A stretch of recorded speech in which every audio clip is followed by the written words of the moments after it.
Hey guys, happy Aliens Day. So, it's called Aliens Day because today is the 4th month and the 26th day, so 426, and the planet that the aliens were on in the movie Aliens was LV-426. So yeah, it's a little bit of a stretch, but still better than May the 4th being Star Wars Day, just because May the 4th be with you. I mean, come on. Okay, so these are two figures I picked here, and for Aliens Day, I decided I will pit these two up against each other in a sort of evolution-style look at them, where I will compare their differences, and really just will decide which one's the better one, which won't be too hard, but it's just sort of to show the evolution of time, how we've gotten so much better through the years. And I've chosen the Kenner Scorpion Alien here, and this is like an old 90s toy, and I feel like this one's based off of the look of the alien from the Xenomorph from the movie Aliens, and this one we know is based off of the Xenomorph from the movie Aliens, but this one is way more updated and futuristic, of course, because it's got all the sculpting abilities to it, all the articulation, whereas this guy's very basic. So, I will also kind of keep them based on what they're from and how many years they have apart from each other, just to make it a little more fair. So, first off, let's take a look at Sculpt. So the sculpt on this little alien here, the Scorpion Alien, I believe his name is, right? I've got a little comic that he came with. Yep, Scorpion Alien. It's pretty good, I mean, especially based off of what they're going for here. It's got that look, doesn't it? But, I don't know, it's very basic for the day. It has nice little detail, I guess, since it has all these rivets around here and stuff. Of course, we can already tell that it's not going to stand up to today's quality, but for the 90s, I would say this is about on par, if not a little bit above. It's got all these spikes, nice little tail here. Yeah, so as sculpt goes for this guy, really just basic. There's not really much to go over. We can also mention the paint is just very basic. He's got silver on his teeth. He's all black with just a little bit of highlighted bronzish color to him, which does actually add a nice look to him instead of just having him plain black. Kind of gives him the light, when the light hits it right, it gives him a nice look. Yeah, okay, now let's take a look at the future one. Now we're talking detail. This is the Neca alien, of course. I don't know if I mentioned this one. He's got quite a bit of detail just like all over him, except for his tongue doesn't quite have that much detail on the front of it. It's very, just seems kind of clean, whereas it could look dirtier. And there's like no teeth sculpted on that, but whatever. That goes in there, and everything else is what you'll pretty much see most of the time. His head has all these nice little details to it. There's tiny little like pore details put in that just really make it pop, really make it look amazing. I like all these little extra pieces around here, and he did come with a little another spine piece here that was removable. I don't have that with me right now, but it looked nice, but it's just a hindering of articulation, so I removed it. And tail has really nice sculpt to it, and it's extremely long. Look at that.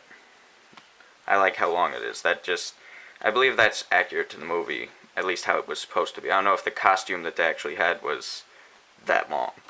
Then his feet have nice little sculpted detail to it, and I don't really remember seeing aliens' feet, but I can definitely bet this is what it's supposed to look like.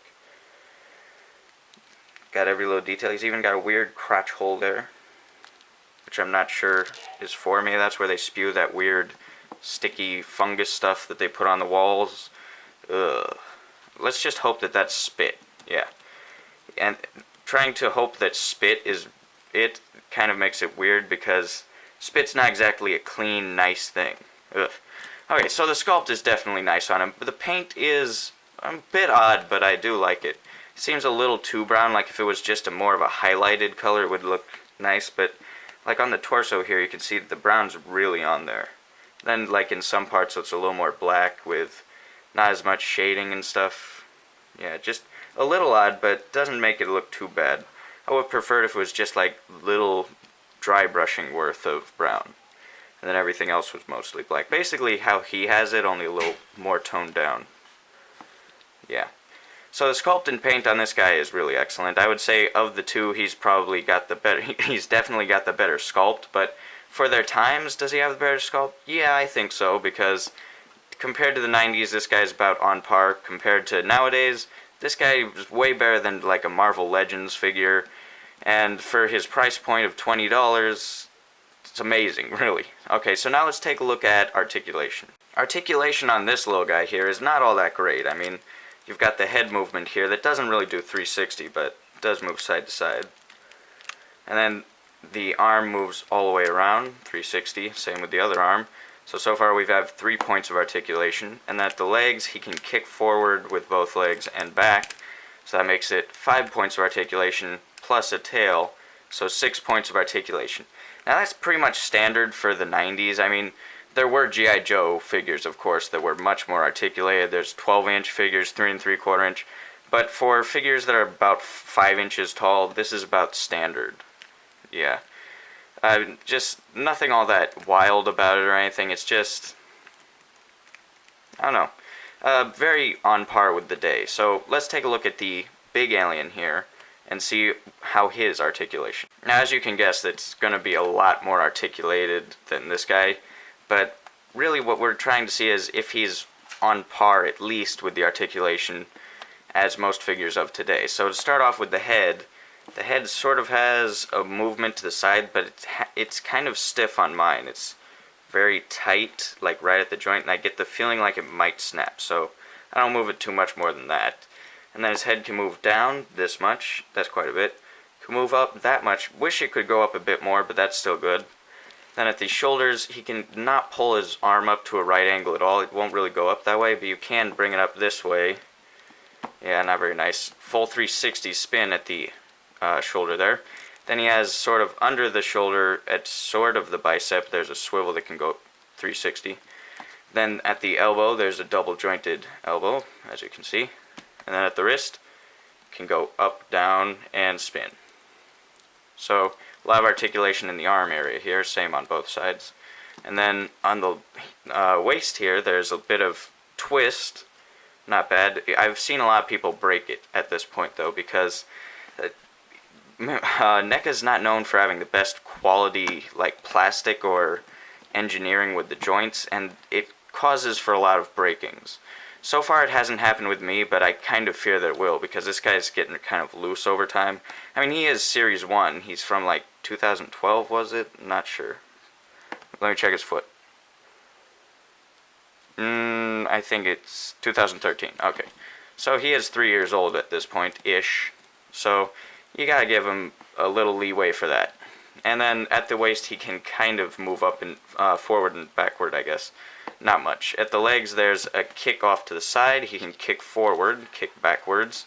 And then at the knee, it's double jointed. Very nice. Can bring it back way far. Like, look at that. It's almost touching himself, leg to leg there. So that's really good. And then at the foot here, there's a little bit of side to side articulation, and then not really any pivot, just side to side really. Not up and down even. But then at the toes, there's an up and down movement, which can go quite far. And that's the same on both sides. And then he has this tail that articulates. So really, he has so much articulation, to count it all off would be kind of tough, so I'm not even going to bother. He definitely has more articulation than this guy. And for a figure of today, I would say he has more articulation than the average figure you would get.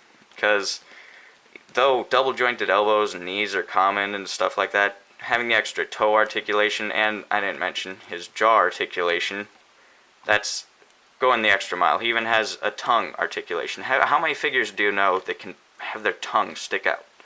Not many. Maybe back in the 90s, actually. I think I've seen like Ghostbusters figures that could do that. Okay, so I would say that the big alien here definitely wins on the articulation. That's even considering their times. So the next question will be, I guess, who's got the better scale, like compared to other figures of the line? Okay, so here's the Kenner Scorpion alien next to his fellow figure of the line, Dwayne Hicks, and as you can see, their size is not really all that well scaled, because the aliens are supposed to be a lot more looming over the humans, whereas this guy's is tall, but just not quite tall, which of course was a common thing of the day to sort of cheap out on the plastic and all. I mean, they could have made it bigger, but I think it was like $5 for these figures at the time, and that's not exactly a huge price to pay. So, yeah, its scaling is off. But is it acceptable for a toy line meant for little kids that's based off of a scary movie? Yeah, I would say it's acceptable. But just being acceptable isn't exceptional. So let's see how the other figure scales. And now you can see the scale between these two here. This is the Series 1 Dwayne Hicks figure, which is my favorite NECA figure of all time. And as you can see, the scaling is a lot better. I mean, let's just line them up completely straight-legged here. You can see that this alien stands well over a head and neck taller than Dwayne here. His shoulders are way over where Dwayne's head is. So, yeah, he is huge. And this is a lot better scaled. And he actually costs the same price as the Hicks figure, so you're getting a lot more bang for your buck, technically, because look at how much more plastic you're getting. And he does, I mean, if you compare him to, like, any other figure, he just hulks over them. I mean, let me grab here we go, a thick, chunky figure, like this Terminator figure here. Just see how huge he is in comparison? And this is a big figure here. This is a beefy dude. Still, the alien looks huge next to him. I just like that. Now, the alien probably stands, I believe, around 10 inches tall, compared to the 7 inches that are the usual NECA figure. So, yeah, this is definitely over par for the action figure world nowadays. So, I think the last thing we'll check out is action features, since that's something that the 90s one has, and not so much for the new one, but let's take a look anyway. Okay, so the action feature on this Scorpion alien is kind of odd, but it does kind of fit in with the whole Aliens theme, because in the Aliens movie you do see a lot of things explode. So, I mean, even in this comic they show off him exploding just so that kids will have something to, you know, recreate, I guess, like that there foom. I've never heard a foom noise, so I don't know if that's an actual accurate gun noise. Okay, let me put this aside.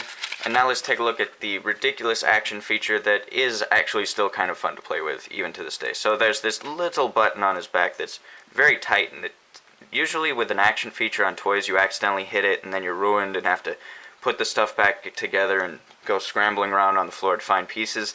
Whereas with this one, it's actually pretty good because it's extremely tight, and you just hold down on that, and it explodes. And then you get 4 separate pieces. His bottom half here, and then 2 parts of his torso, and then I guess his head connected with some inner ribs and stuff. Yeah, it's pretty cool, but of course the insides aren't painted and sculpted, really. I mean, there's a little bit of detail on there. Just, you know, very basic. And it would be cool if this was green and like the inside of this stuff was painted green, but I guess they still are just like rather cheap figures that came out at the time, so I can't blame them for not having that.